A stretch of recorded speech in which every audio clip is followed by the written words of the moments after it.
Hello everyone, today we have new video review, and as you can see, this time we are going to check something special from ICM.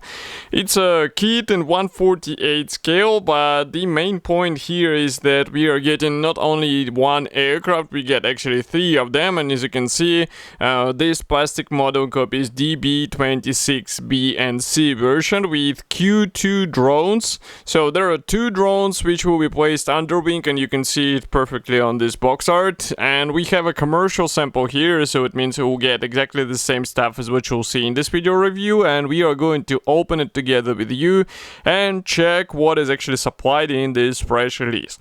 And by the way, box is quite big. Here is comparison with my hand. It's also thick, so if I flip it over like this, here you can see the thickness, and we have some information about the actual aircraft and kit here. So length of the assembled model will be 326 millimeters, and there are 247 parts for assembly of this DB-26 and also Q-2 drones. So parts count is not that impressive, to be honest, but that's also a good thing because it means that you won't have to waste your time with separate elements. And here you can see two marking options for this aircraft. Obviously drones will stay more or less the same. And now I'm going to cut through this box because box is sealed with tape, just like any recent release from ICM, so I have to cut through with a knife. And as you remember, I always say that if these seals are broken, then it means somebody opened this box before you, and you should ask seller why it is like that. I mean, maybe there are some parts not present, maybe something else, so it's definitely worth checking if you encounter such packaging. And now I'm going to open one more seal and we will take a closer look together. Okay, so here it is. Let's close the knife. And box will be tricky to open, I can bet, so I will do it off the camera, it will be quicker. And the overall design is somewhat similar to what we are used to see from ICM. So we have a color printed top lid. Here it is. As you can see, it's quite flexible, so it does not provide any protection. What is protecting the parts is the white cardboard box underneath. It's quite sturdy, and inside we get several plastic bags, which is quite surprising. But that's not as surprising if you think that we get two separate kits together. So here they are, and these are resealable plastic bags, so you can later store your kits in, or your parts in these bags. So we are going to start with drones, and they are supplied on two identical plastic sprues in one bag. And they might be familiar to some of you because we reviewed them as a separate kit in the video review and also in the article, so you can find it easily just by typing the set number or maybe name of this drone. And now I'm going to open this sprue or take it out of the bag, and here you can see this frame. So it's not that huge, but let's not forget that we are dealing with a drone in 1/48 scale, that's why it won't be really big. But here you can see that we have all necessary parts, and overall design I would say somewhat predictable. So we have to join these two fuselage halves together. All wings and tail wings are molded separately. The same can be said about the engine bay area. And inside, if I flip it over, you'll find all the necessary guiding elements, so it won't be such a difficult thing to assemble, but still you have to pay attention while joining this house together. And again, it's really a nice thing to build. That's why it was released as a separate kit as well, so maybe some of you would be happy to build it as a separate build as well. So now I'm opening another plastic bag. This one, let's say, is a main plastic bag. I'm calling it so because it carries parts for the DB-26, which is obviously based on Invader. So we are going to start with this clear sprue, which is packed into a separate plastic bag. And I truly hope that there are masks included, at least the masking template, because otherwise it will be quite fun to work with this model. So here you can see this clear sprue. Maybe we can zoom in even closer. Molding quality is really good. It's never a problem with ICM kits, so here you shouldn't be worried at all. But masks, we will see them in assembly manual, because recently ICM started including them into their fresh releases, so maybe this one is not an exclusion from this rule. And next we proceed with a small frame for road wheels. So even though these standard kit parts, they look quite fine, I would rather recommend to find a resin replacement, especially considering the fact that Edward is already producing the bracing set. It might be a good idea to install the resin wheels, and you will get a bit better appearance in such large scale. And I think it's really important because it will be noticeable, it will be a quite, I would say, notable upgrade. So don't be lazy and definitely think about such thing. Next, we won't be zooming out, even though this is a large frame, we will zoom out once we check all the areas. But here you can see some of the landing gear parts. We also have some parts for the bomb bay, wing mechanization here, some parts for the cockpit. Note also this nose cone, which is molded as a single piece part. External fuel tanks, I think they won't be needed in this version, but they are still included, so quite a nice thing to have in your spare parts box. More parts for the cockpit, again some wing mechanization parts. And here you can see some parts for landing gear. So now, as promised, we can zoom out. By the way, here you can also take a look at the instrument panel. So here we have all the parts, and this is quite a large sprue, but as you saw, molding quality looks fine, so it's just a matter of careful separation of all these parts. Frankly speaking, I'm not sure why this sprue is included, maybe because of this fuselage panel, because otherwise we won't be using rockets as far as I know, so it's just a matter of using this large panel and rockets will go into your spare parts box. But who knows, maybe there is some alternative assembly option. We will check it in assembly manual, because for example here we have yet another plastic sprue with a nose cone. This one is molded as a large single piece part, which is really cool because it will give you a nice appearance in this, I would say, quite important area of the aircraft. So it's just a matter of installing it into the right spot. You can see that we have guiding elements inside. That's a good thing to see out of the box, in my opinion.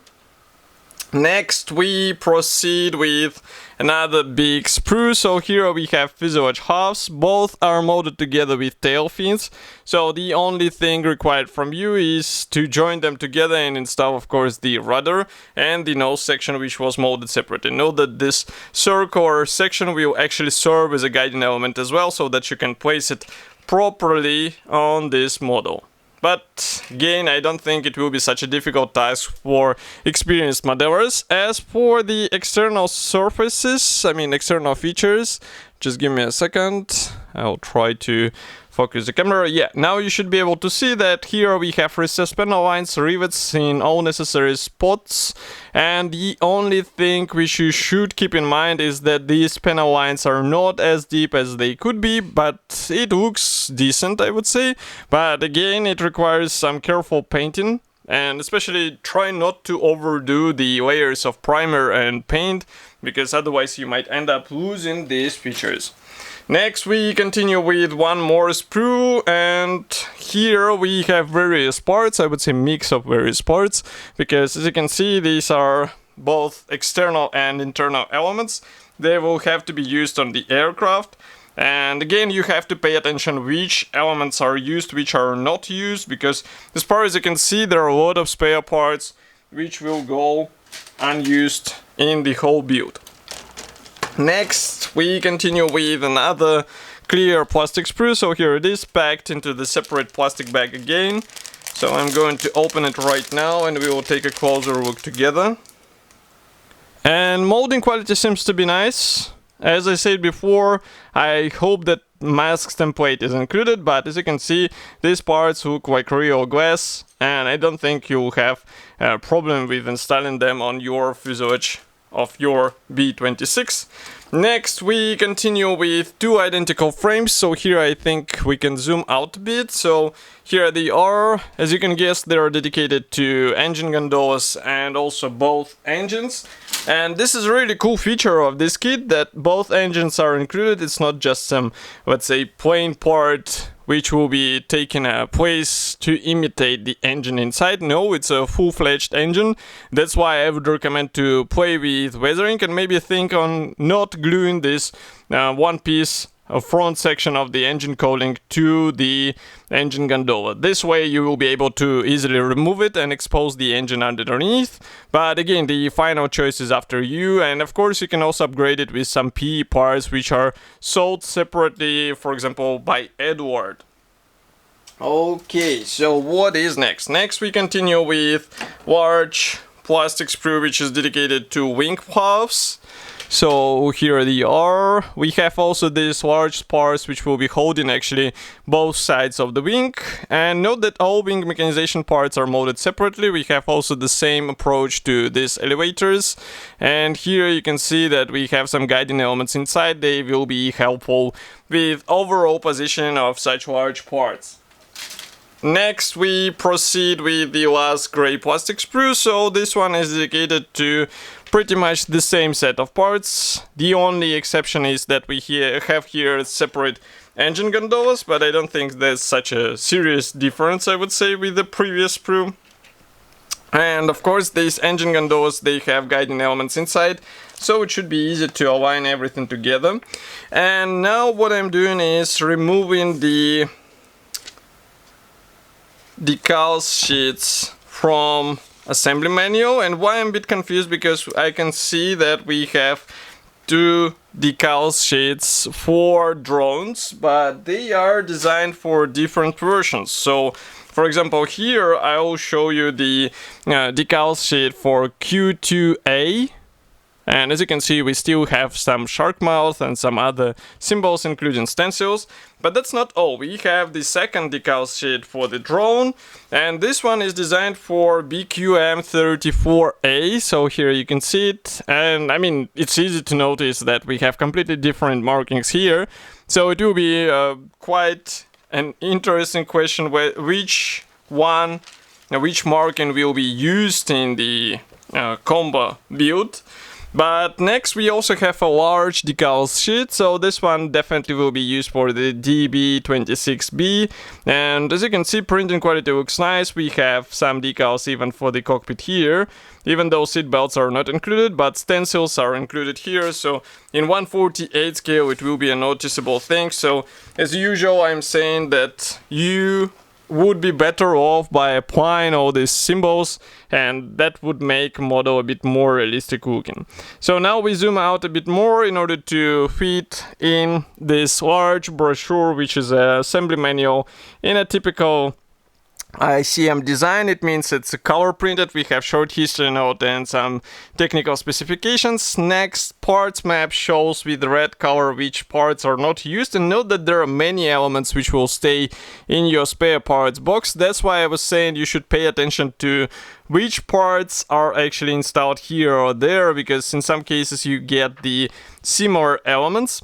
Here we continue with assembly process, so everything starts with the cockpit, then we proceed with this walls and also spars for the main wing. As you can see, they will be inserted into fuselage half. Next we have the other half, other fuselage part being detailed from inside, and then you join them together. You start working on the tail surfaces, where you have to glue each element out of two halves due to their thickness.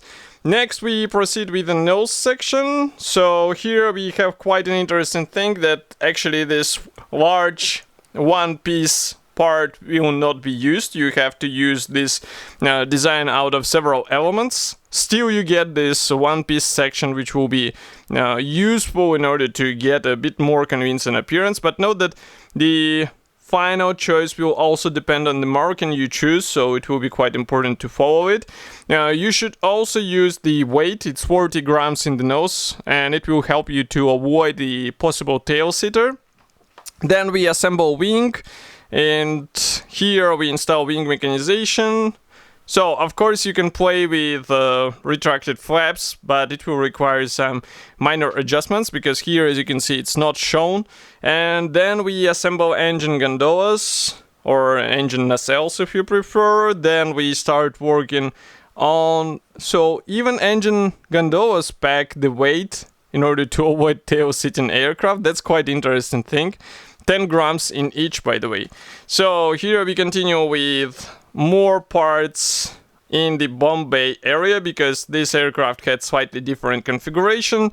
Then we assemble landing gear, we assemble both engines. Just to remind you that this frontal cooling area is molded as a single piece part. That's why I was saying you might avoid gluing one of them in order to expose the engine inside. Note that bomb bay can be assembled in closed position or, well, open position is not represented here, but here we continue with assembly steps for the KDA-1 or Q-2A Firebee. And here we have assembly steps for BQM-34A or Q-2C, also Firebee. So these are also drones. And next we install these drones on both sides of the wings. So as you can see, these are actually two different types of these drones. Both will be installed under the wings. We install propellers and that's pretty much all. On the final pages you have also mask template, which is really cool. And as you can see, it covers clear parts, also some of the camouflage elements, which is also quite a nice thing. And here we have first marking option.